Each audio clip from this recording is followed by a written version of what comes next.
And we're live. Welcome to Music Matters with Jason Tramm. Thank you for joining us for a unique podcast community where we explore the issues and challenges in the performing arts world as seen through the eyes of distinguished colleagues. Please remember to subscribe to us on YouTube and smash that bell icon for the most up-to-date information on upcoming guests and topics. We love it when our community likes and shares our videos. It helps the community grow. We currently have 3,400, 1,300 and so subscribers on YouTube, and we've been growing steadily. Thank you so much for tuning in and checking us out. We explore these musical topics and we bring in guests from all throughout the music industry, from opera, classical to contemporary, and everything in between. So this is a place where musicians and people who love that music can come together and discuss the state of music. We have a wonderful guest today, Miss Christine Byrne, who is living in Wales in the UK, and I'm so delighted that we've caught up again. It's been too long. She's was a graduate of Seton Hall University, where I teach, and I was so proud to watch her grow into such a fine artist. And she continued her studies at the Welsh Academy of Music and Drama. I think I'm saying that correctly. She'll correct me otherwise. And she made her professional debut with the Welsh National Opera, working with Maestro Carlo Rizzi, and she's been singing steadily ever since pre-COVID. And we'll talk about the last chapter, the COVID era as well. But welcome, Christine. It's so great to catch up again. It's so fantastic to see you, Jason. Thank you so much for having me on the show. Well, it's all the pleasure's all mine. Congratulations on all the success and all you've been building in your career. I know you've got an agent and you've been working in the opera world and also doing interesting crossovers into musical theater. You've always been connected to musical theater, so watching those two worlds come back together is really exciting. Yes, yeah, no, I definitely enjoy both sides of music. At the moment, I'm set in opera, but I'm always open to all sorts of music opportunities. Yeah, I do enjoy opera singing. So let's catch up. It's been a while. So you finished your undergraduate degree in a liberal arts college, and I remember when I first met you, you had a really incredible Broadway belt, and I heard that there was that pyramid effect, taking the voice up and you had such incredible drive to learn. You were like a sponge. When you heard something, you immediately applied yourself, and it's paid off incredibly for you. How to describe the next step of your development? What was it like to go to another country and to study in a conservatory and have to deal with the myriad of challenges that you were presented? Gosh, it was so exciting. After I graduated Seton Hall University in September of 2015, I went to the Royal Welsh College of Music and Drama, and I was on the Masters of Music course with a concentration in voice. And after 1 year on the Masters of Music course, the head of department, Angela Livingstone, approached me and she said that my voice would be much more suited for opera singing. And so she said that she offered me a place on the MA opera course as a mezzo-soprano, and I was completely overwhelmed and I was so excited because the only exposure that I had had to opera prior to going to Wales was when we did Dido and Aeneas at Seton Hall University. So I was so excited to just dive in and do opera.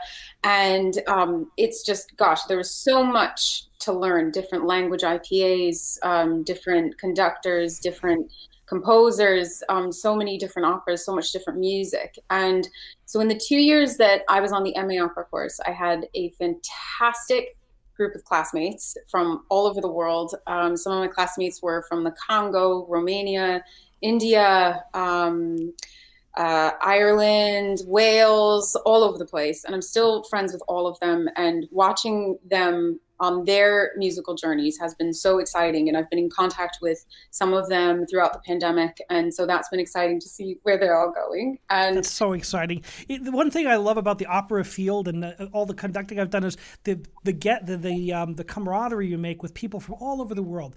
Every opera cast is so international I've ever conducted, and by the end we're part of the same team. It's like we're like family, and it's so exciting to watch the careers go in different directions and then come back together again. And as their families grow, it is really a special thing. yeah, absolutely. And in those 2 years, the group of us became very close, and we had so many opportunities that were afforded to us because of the college. And I got to sing in tons of operas. I was Cenerentola in La Cenerentola. I got to sing Florence Pike in Albert Herring, La Cesca and Gianni Schicchi. Just so many really exciting roles. And we got to tour scenes in Holland. We also got to tour scenes to Powderham Castle. I got to sing for the Earl of Devon, which is very exciting. And in my final year with the college, there was a celebration for Catherine Zeta-Jones, and so myself and several other students were invited to perform for her in New York City in the Rainbow Room.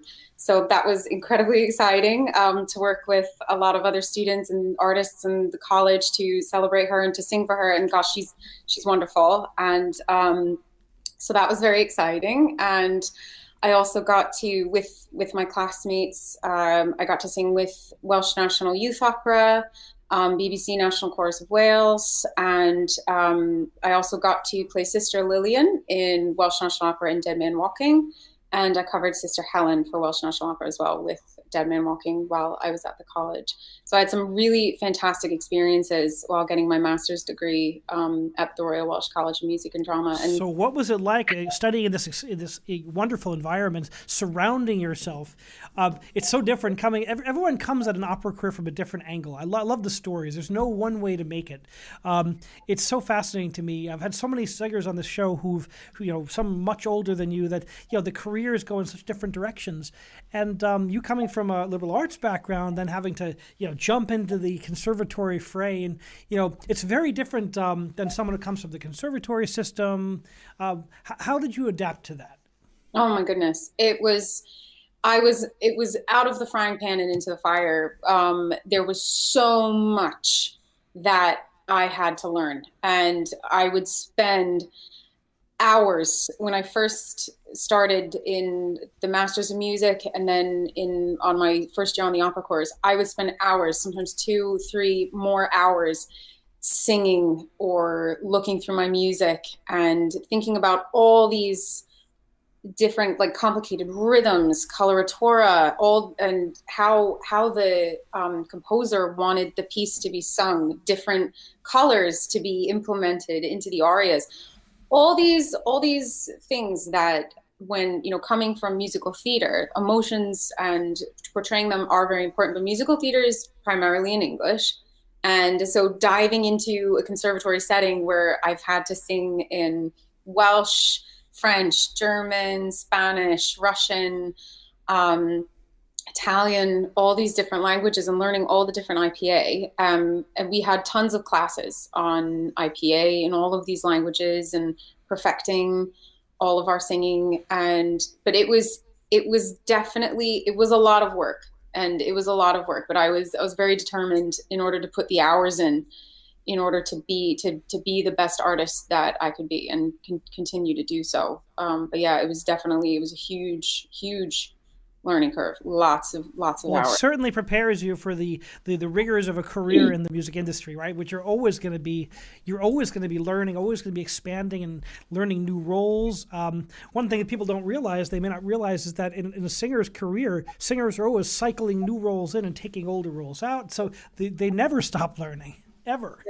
No, absolutely. And that is one of the beauties and joys of music and of opera singing. There is so much of it, and at different ages and different stages in your career and different developments, as your voice develops, you get to do all these different operas and all these different roles, and sometimes when you get to revisit a role, your voice is in a completely different place, and you as yourself as an artist are in a completely different place. And our lives and everything that happens to us in our life informs our voice, it informs our acting, it informs ourselves as an artist. And so you performing a role years ago is going to be completely different performing it 5 or 10 years down the line from when you previously done it. So it's so exciting, and it's living. It's a living art. So it's so exciting. I love it. Tell us about your debut at the Welsh National Opera. So you've worked hard, you've dedicated yourself to the conservatory, you've lived in a new culture in Wales. It's exciting. What was it like to actually get on the stage for the first time and sing a role? Oh my gosh. Well, when I was first at Welsh National Opera, the first time that I was on the stage and I walked on the stage, I actually teared up because when I first arrived in Wales, The Royal Welsh gets the students tickets so they can go watch the operas. And I remember sitting in the way top and looking down on the stage, and I was like, oh, I was like, I really want to be there. I'm going to try to get there in 5 years. And I did. So, and it took a lot of work. And honestly, the team that is behind me, my singing teacher, Ann Mason, my coach, Michael Pollack, my agent, Lawrence Kershaw, Angela Livingstone, my head of department, Alma, who works on artist development, Lucy Stout, who's in the office, Maestro Carlo Rizzi, all of these people who are in my network, and that's just a few of them, helped me to get there in those 5 years. It's definitely like it is a group effort in order to get yourself somewhere as an artist. But it was, gosh, to graduate and then to immediately be in an opera with a professional opera company and to be in Leva Presa Sicilienne, which is rarely done, a Verdi opera, to have that opportunity to work with these artists, to work with Maestro Carlo Rizzi, to work with Welsh National Opera. It was a dream. I was walking on air the entire time. I was on cloud nine. It was a dream come true, honestly. Just the whole time was gold dust. It was amazing. Well, those times will return again. So what was it like working with Maestro Rizzi, who's an old school legend in the field?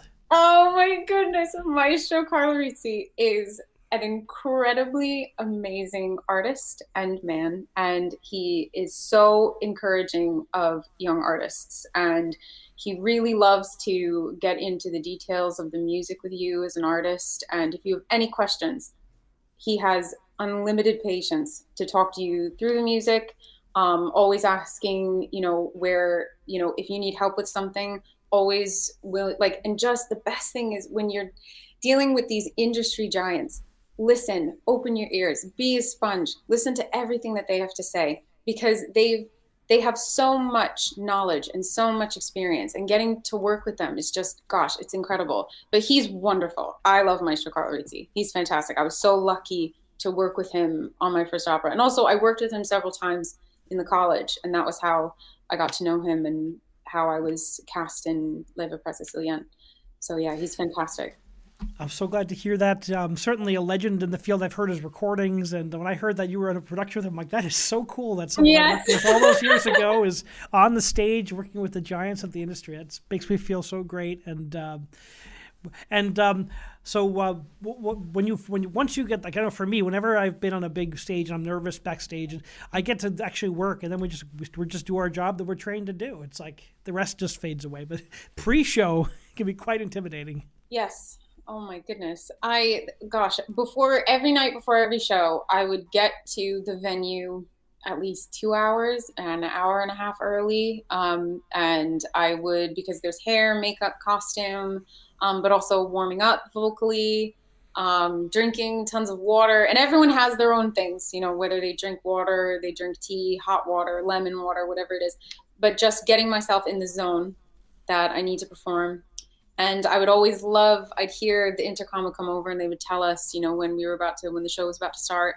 I'd turn it on and I'd listen to the overture, and gosh, once you listen to the overture, it just sucks you into the performance, and now you're part of this world, and it's so exciting. But yeah, definitely the first few hours while it's all coming in, there's definitely those nervous jitters, but you work with that energy. That energy is like such a blessing. I love when I have that nervous energy, because that's, you take, it's like electricity. It just powers you through the performance.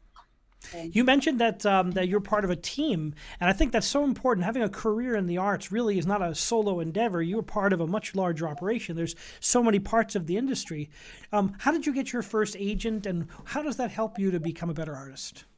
I got my first agent. Well, how I talked to my voice teacher. So my voice teacher, Ann Mason, is honestly my guardian angel. I love her so much, and she looks out for me, and she looks out for my voice, and she's there for me if I need anything.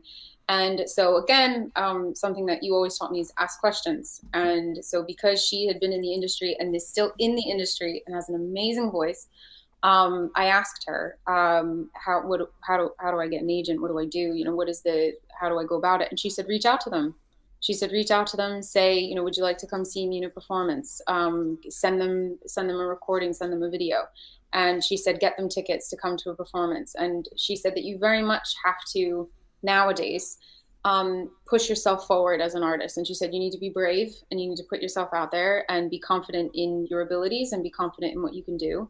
And so it was with her help and with her encouragement that I reached out, and I got my agent, Lawrence Kershaw, and he's very lovely. And he, throughout, even before the pandemic, talked about career projections, like where the voice is going, where you think you want the voice to go, ideas of like what to sing now, what to sing later, which is all very important developing as a young artist. You know, the pieces that you sing now versus the pieces that you'll sing 5 years from now, 10 years from now.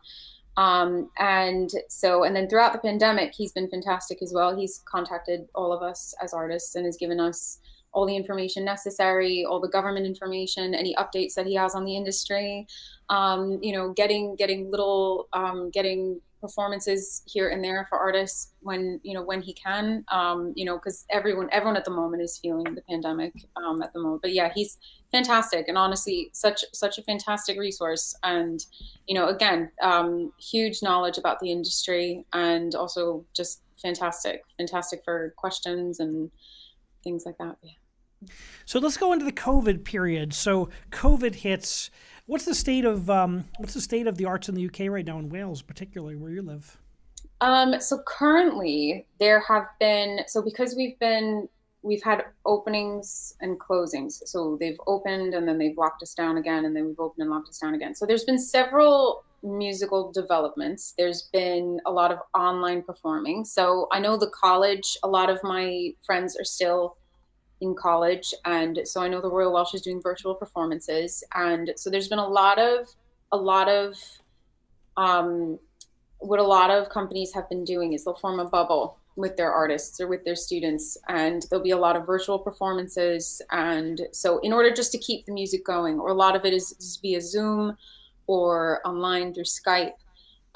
There have been a few, when we first opened up last year, a few outdoor performances, distanced. And so at the moment, currently, there are some outdoor performances that are happening this summer. And hopefully, as long as everyone's safe, that is the important thing. Hopefully those will go forward. We are greenlit at the moment, so hopefully that'll continues. But yeah, so at the moment it's outdoor performances and there's talks about very small performances at the moment in order to maintain social guidelines. So how are you keeping your skills sharp during this period when we've had such a prolonged absence? I know a lot of my colleagues, some of them are quite distinguished people performing large roles all over the world, and they're like, we're worried about being rusty when we come back. They're really like blow the dust out of the pipes, and like how to get back on the stage and kind of get back into the swing of things. How are you keeping yourself sharp? Oh my goodness. So absolutely. I think everyone is feeling that. I think multiple artists are feeling that. Everyone's feeling it, because so many of my friends and even myself, because we haven't had singing, we've had to do other jobs. And because of that, I mean, sometimes depending on what the job is, at the end of the day, you're like, oh, I need to do 30 minutes of singing because this is important, and I have to keep my skills sharp. But sometimes like you're tired, and like I have friends who do feel the same way, that when everything opens up, they're like, like gotta get myself, back in the groove of things. But what I've been doing is I've been trying to learn as much new music as I can, translating scores, working through IPA, looking at music that I otherwise wouldn't have had the time previously between auditions and singing to look at. So it's been I've been trying to utilize the time as effectively as I can, and trying to sing every day for at least half an hour, if not more, in order to keep the voice in shape. But I think one of the most important things, one of the things I'm desperate to do is I've been lucky enough to work with my coach, Michael Pollock, a few times throughout the pandemic when we've had openings. And now if it's part of a music rehearsal in the UK, you are allowed to, unless things have changed. I haven't checked. But when I left... They are constantly adapting, aren't they? Yes. You could meet for a rehearsal. So as long as the singing was in conjunction with a rehearsal. So I would meet with my coach and rehearse on some music. I'm desperate to see my voice teacher because even years on, even when I'm 60, 70 years old, I'm going to desperately want to see my voice teacher because they always just knock everything back into place. and you just feel better and you feel ready to go. So it's one of those things that it's been challenging. I know a lot of friends, and even for myself, there have been days, where it has been challenging, it has been difficult, but we need to pinpoint and focus because we're going to come back. So it's a great message because at all levels, everyone, from conductors to performers to orchestral players, we're all feeling this. Yeah. And we've all processed the grief of this time period in a different way. It's real grief and it's real depression. Yeah. And, I'm used to working with over 1,000 musicians in a year in person. And this year, it's all been virtual screens, and it's been very lonely. I mean, I'm still seeing them on Zoom screens, and that's nice, and it's, but it's not the same. It's just not the same. And there will be a time when we all come back together, and we get to celebrate in what's so important to us, all the reason we do this. Absolutely. No, absolutely. And I know, speaking to tons of my colleagues and, different friends, and not just in the music industry, in, front of house industries, just so desperate for everything to come back, and it will come back. But as musicians, it has been very hard, and like you said, very depressing not to be with other musicians, and to find. But it is something that we need to find. It is important to find the time and and remember how important that music is to us in our lives. And as hard as it is, that there is nothing at the end of the tunnel currently at the moment, there is light at the end of the tunnel, and we need to push through, and we need to keep singing. But yeah, it has been difficult, and speaking to different colleagues and things, it's been crazy. But who anticipates a pandemic? So we all just kind of have to. We say it's a once in a generation. It's more like, I'm putting this into perspective with a lot of my colleagues. It's not just a once in a, it's last time was the Spanish flu, and even in the Spanish flu, the Metropolitan Opera never canceled the performance. No. So we've never in the history of the organization or Broadway had anything like this before. Lights out, exactly. And across the world. I mean, I use New York as a barometer because I'm based in that region. But you get the idea. The entire world basically shut off.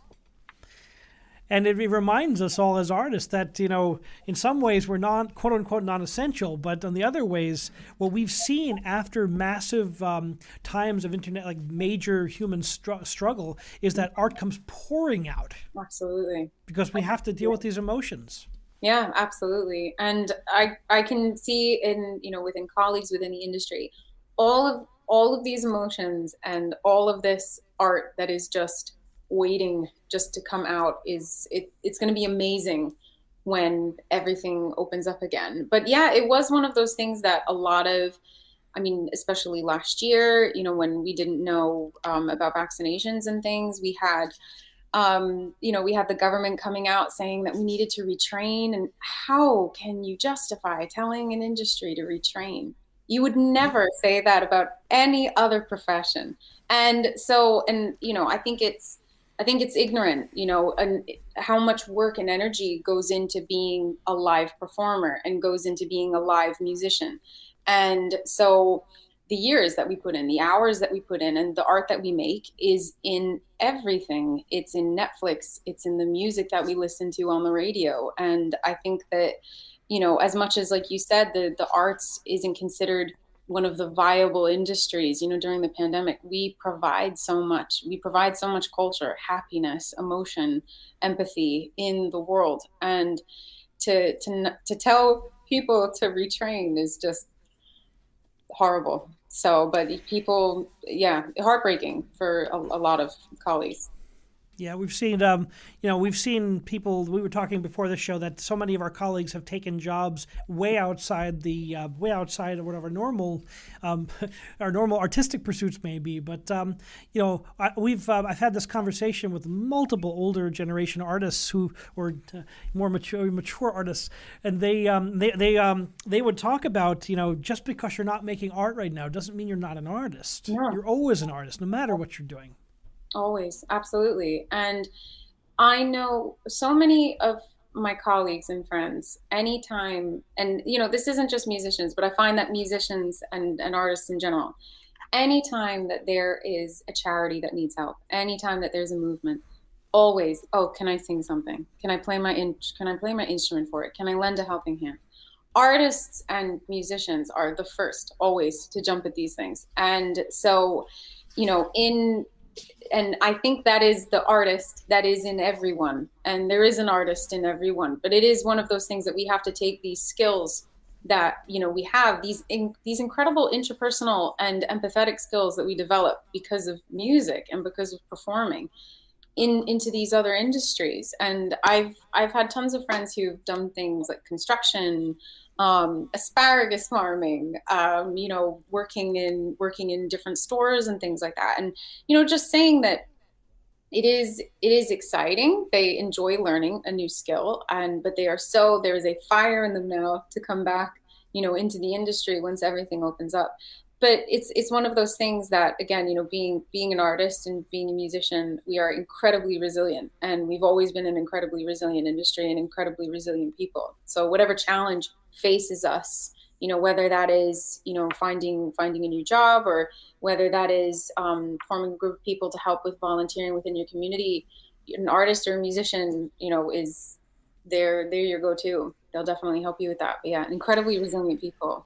Yeah, artists really do care. They really do care. They're very passionate. It's not just an avocation. It's who we are. Is that need Absolutely. to communicate. You don't go into this unless you have something to say and you feel that. I think.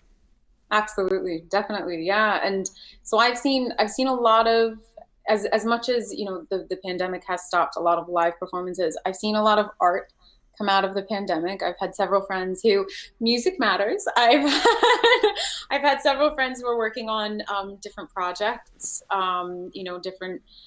different musical projects, or study different. They're asking questions about different experiences that people have had in the industry. So I'm really excited to see a lot of the work that is going to come out of the lockdown, and a lot of what people have been up to and what has been keeping people busy. So it'll be very interesting to see what comes out of this, because, like you said, we haven't stopped being artists. So it'll be exciting to see what comes out of it. Well, I think it's really important. I was excited to bring you on the show, not only because I knew you before you started your professional career, but because I think your generation is going to be so important to getting us back to work. And you're just about to take your role in the field, and all this comes down. But I think your generation is going to be crucial to putting this back together again. Yes, absolutely. I definitely agree with that. And speaking to a lot of my friends and a lot of my colleagues, we've all been singing and our eyes have been fixed on Yacht Tracker, Audition Oracle, Facebook, any of our friends, any resources that we have in order to keep our ear to the ground for when everything opens up again, and being ready to start the minute that everything does open up again, because we're passionate about this. And we perpetuate culture through our art, and it's something that we're very passionate about, and something that we want to definitely continue to do once it's safe to do this. But one thing that a lot of people my age have been conscious of is a lot of these programs, and thankfully, thank goodness, a lot of the companies, a lot of the programs have been paying attention to what young artists have been saying, because a lot of programs are dictated by age. So some programs close when you're 18, some close when you're 22, 25, 28 could be the cutoff, 30 could be the cutoff. And some artists have aged in lockdown, and then you're suddenly out of that cutoff. And so there have been several competitions, companies that have been paying attention and listening to these artists from my generation, these young artists, saying, look, I was 27 2 years ago, 1 year ago, and, but I wasn't allowed to perform. And so they've been listening to this. And if you were in that period, if you aged out in that period, they have been paying attention. So it is fantastic that that the industry is listening to the young artists, because it is important. These years are so formative in your artistic development, and it's so important that we utilize them. So it is good that they are paying attention, because we don't want to lose a generation of performers. We don't want to lose a generation of singers or instrumentalists because the world was shut down for a year, because it's not fair, and they're still there. And they need these opportunities in order to perform. But yes, our hearts are set on keeping everything going, for sure. Well, having known you for a long time, you're one of the most dedicated people I've ever met, one of the most dedicated students. Thank you. If there was a challenge, you were going to meet that challenge with a smile and with hard work. And I know that you'll be there when these things do return and Yes. ready to take your place on the stage. We have our first question from the audience. Sophie from South Orange asks, did your musical theater background help you in getting on the stage in the opera? Oh gosh, absolutely. It definitely informed my acting, and obviously you need acting when you sing. But musical theater, it freed my body a bit more, when I was performing opera singing. And especially we did Street Scene, which is by Kurt Weill. And the singing in that is, a lot of it is mixed singing. So it is opera singing, but a lot of it is spoken. And because I had this musical theater background, there is a lot of acting in Street Scene. So that came in, that was so essential in order for me to perform the role of Mrs. Jones. So I would say definitely any type of performing informs performing. So whether you're in musical theater, straight acting, opera singing, it all informs. Whether you play an instrument, it informs the art, it informs you as an artist, and it helps develop you as an artist. So whatever opportunity that it is presented to you, always say yes to it, because it informs you as an artist. Always be a sponge, always absorb it. So definitely, the musical theater definitely helped me with the opera singing, for sure. And you were always so good on stage and like getting the stagecraft. Yeah, everyone comes comes to that level from a different place. Some are really great on stage as actors and have to work on the vocal technique. Some are musical scholars and have to learn that acting part separately. And everyone's a different form of how they get to the final product of being able to be a professional singer. Yes, absolutely. One of my teachers at the Royal Welsh Alma said she called them stage animals, and they're these opera singers who just love acting. Eat the stage. And everyone does, but honestly, and the best thing about these stage animals is they push you to do better as an artist. And, they'll reach inside of you, because with opera singing is very, as you know, very physical. There's no microphones, so there's no amplification. So there's a lot of thinking about the voice the entire time. And sometimes you can forget, not forget to act, but sometimes you're focusing so much on the singing and the voice and the placement that it's, you need to do more physically. So it's great when you encounter these stage animals who really have both, and they help you to develop and learn, and to watch them and learn certain things from them. But yeah, it's definitely and something. This is why we need the multi-generations of artists to be together. You at your stage need to be watching the upper generations, watching these stage animals, absorbing what they have to tell, and they love to talk about it. Like opera is such an oral tradition. Like we talk about it. We talk about the great conductors of the past and the great singers of the past. And YouTube has given young singers, limitless resources to listen to every singer who's ever sung that role before. Absolutely. And I remember you saying when I was in Seton Hall, and it's even something that they encourage at the Royal Welsh, ask questions, ask to see if you can do something. The worst thing is someone says no, but they never say no, because everyone is so nice. So just reach out to these more mature artists, not saying older, but more mature artists, because they've been through. I'm one of them, so you can say that. Yes. But they've been through it, and they're just these fountains of knowledge, and they know so much, and they're so willing to help you, because they remember when they were at the same stage that you were, and they're excited for you, and they're excited to see how you develop into an artist. And so it's so exciting to work with industry professionals and to work with professional artists, singers, instrumentalists, even the sound technicians. I had an opportunity to work with the BBC sound technicians when they were doing BBC Cardiff Singer of the World, and it was incredible to see the other side of things. And again, it informed my performing. And so it's one of those things that you can learn so much from people who have been in the industry, and they're more than willing to help you to talk about anything and everything that you could possibly need help with. It's incredible. Even just watching them is so informative. What was it like for you to come across the world, come across the pond, and immerse yourself into a new culture and to study? And you decided to stay. It was just so delightful. So what was it like? And Wales has such a great singing tradition. Yes, so Wales is the land of song, and I have my Welsh dragon on today. But Wales is incredible. I love Wales, and I was so nervous when I left home because I had never gone across an ocean, and to live out there by myself. But very quickly, especially in Wales, everyone is incredibly friendly and everyone is very warm. And I immediately had a very great group of friends. I had a great support system at the college.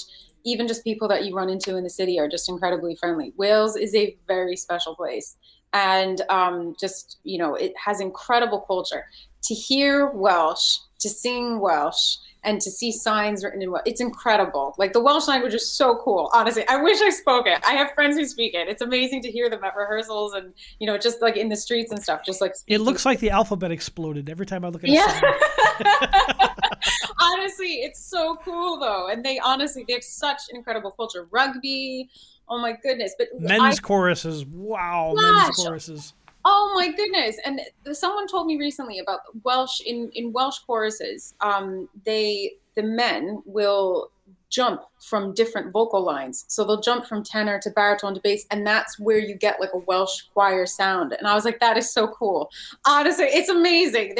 It's such an incredible culture. And like any Welsh person I've come in contact with, anyone at the college I came in contact with, more than willing to just sweep you like into the community and just like show you Wales and just, really like bring you into everything and just, gosh, on it. That's why I love it. That's why I live out there. When did you know you were going to stay? Oh gosh. Well, I guess after I lived there, because I'm going on my 6th year now, I think. Gosh, I've been living out there. I think it was after 5 years. That I was living out there and singing, and I just really liked the music community there, and my music support system is out there. My singing teacher Anne, my coach Michael Pollock, and everyone at the college, they're all there. My first opportunity for singing was Welsh National Opera. Lots of my friends are out there. My partner's out there. So it is a really that was kind of when I decided to stay, to move out there, because it was just it became a second home, Wales. So yeah, I definitely fell in love with Wales. What advice do you have for young artists who are thinking about exploring a career in music? And what advice do you have for people coming up today who are high school, college, kind of thinking about that?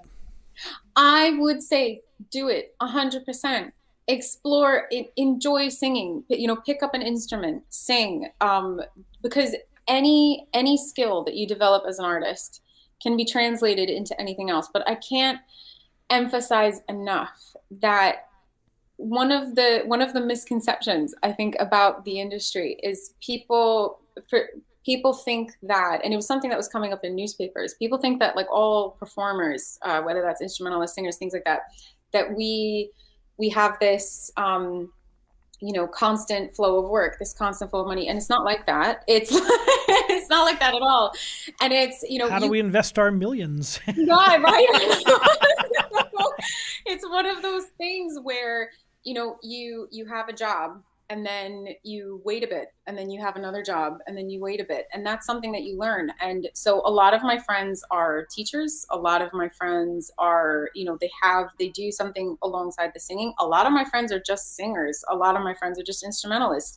And later in your career, eventually that is what you develop into. But I have, oh gosh, even like my teacher is a teacher and a singer. And like, why, when you can be a music teacher as well as a singer, you then share all your music with your students, and that's such a beautiful thing. And I think that we have this misconception of what performers are, of what singers are, of what instrumentalists are, and there's so many facets to who we are as people and to what we can do. So that is one thing that I would say is just like as a performer, be aware that that is what we do. But it's not something that it's constantly evolving, and it's constantly changing. I would also say, if you want to pursue singing, or you want to pursue playing an instrument, that it's definitely something that you should do, because you never want to go through life and think, what if, what if I had done that? And it's you perpetuate culture, and it's such a fantastic career, and it's such, you meet so many amazing people from so many different backgrounds, and it's really fantastic. So I would say go for it. I would say, if you want to study in the US, study in the US. If you want to study in Europe, study in Europe. If you want to study in the UK, study in the UK. Go for it. Definitely. What has your transition to Europe? What has that taught you? Give me a couple of things that's changed your life. I would say, oh my goodness, gosh, so much. There is so much music in the UK and in Europe. So much. There's music everywhere, whether it's in a pub, in a cafe, in an opera theater, in a theater. There's so much music, and it's so easy for you to get involved in something involving music or involving performing. There's so much. And there's such a heavy value placed on the classical arts. So on opera, there's so many opportunities to sing opera in Europe and the UK. And, it will come back, in that there will be these numerous opportunities, but there's so much opera singing. And in Germany, in the UK, in France, Italy, it's like going to the movies, going to see an opera. It's so commonplace to go see an opera, to go, and to whereas, over here in the US, there are opera opportunities, but we're geared a bit more towards musical theater. So if you are looking into the classical arts, I would say definitely either doing a young artist program, studying in Europe, studying in the UK. It would be fantastic. Everyone has their own path, but that was the one that I chose, and I'm really glad that I chose to move to the UK and move to Europe, because... Is there a big expat community of Americans studying and making music in England that you've come across, in Wales particularly? So I have run into a few Americans. I've only run into one other New Yorker, but I've several Americans from the West, the Midwest. So there are definitely Americans who do go out to Europe, and who do go out to Wales and to London. And it's nice. It's nice to meet, like, to run into like another American. Sometimes it is that you're from home, so it is nice to meet someone who is from your country, because there are differences, obviously, moving to another country and experiencing different things. So it is nice. It is nostalgic to run into someone else who is from the United States. But yeah, I've run into tons of Americans, and even at Welsh National Opera, there are Americans at Welsh National Opera. So there is definitely, if you're looking for an American community, I'm pretty sure there's even Facebook groups, so you'll find them. They're out there.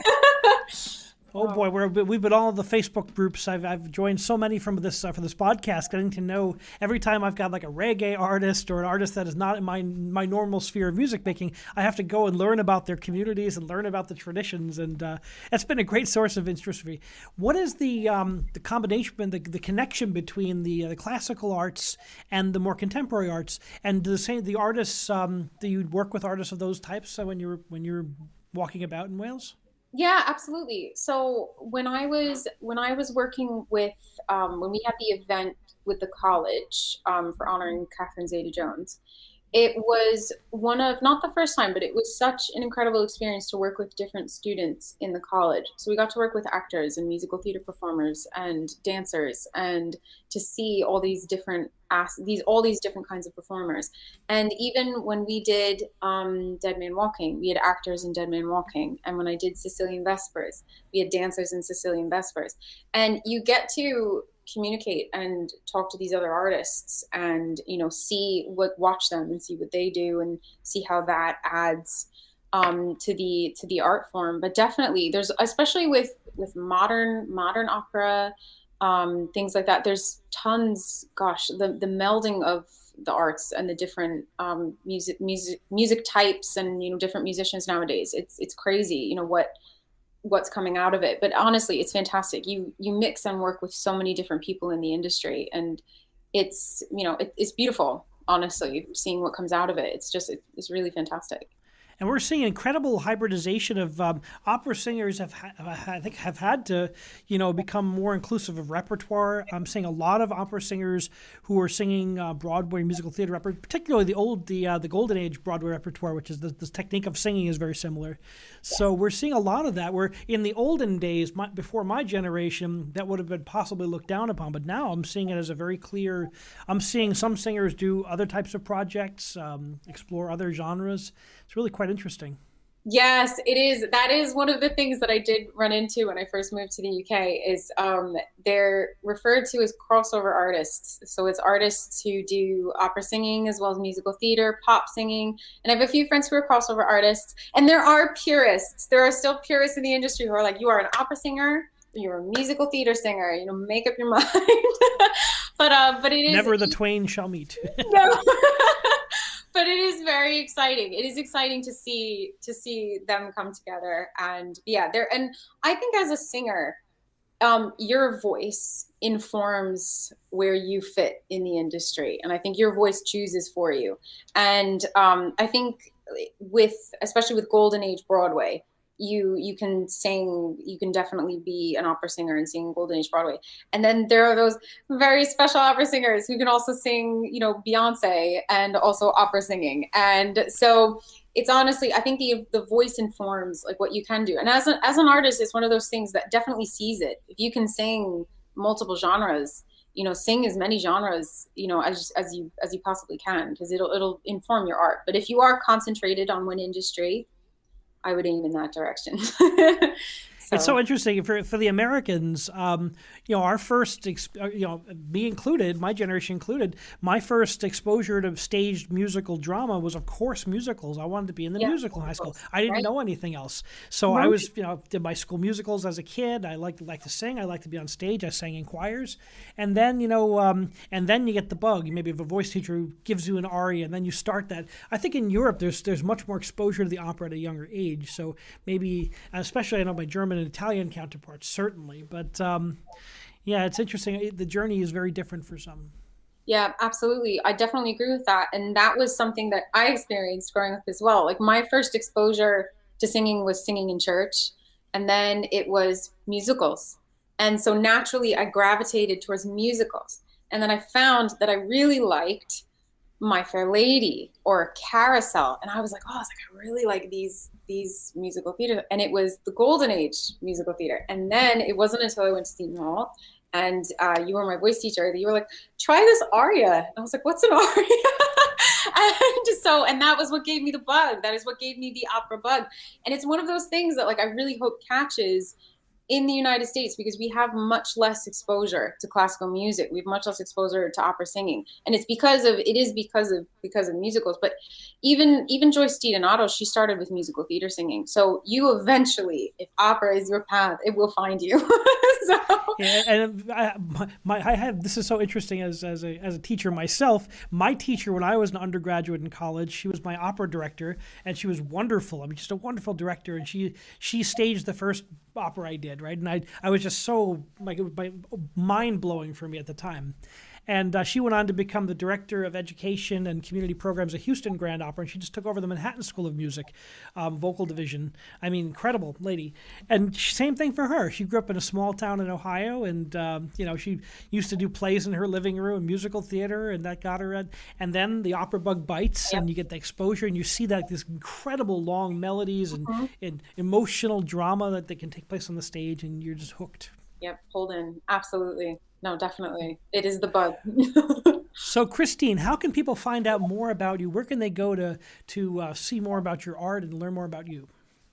So I am working on my Instagram page. At the moment, I do have an Instagram page. I have an artist page, which I will be publishing in the next few days. And I can also be reached through my agent. But I'll be farming my artist page, which I'll be publishing my Instagram. And then I'm going to start up an artist Facebook as well. So that'll be the best place to find me. Fantastic.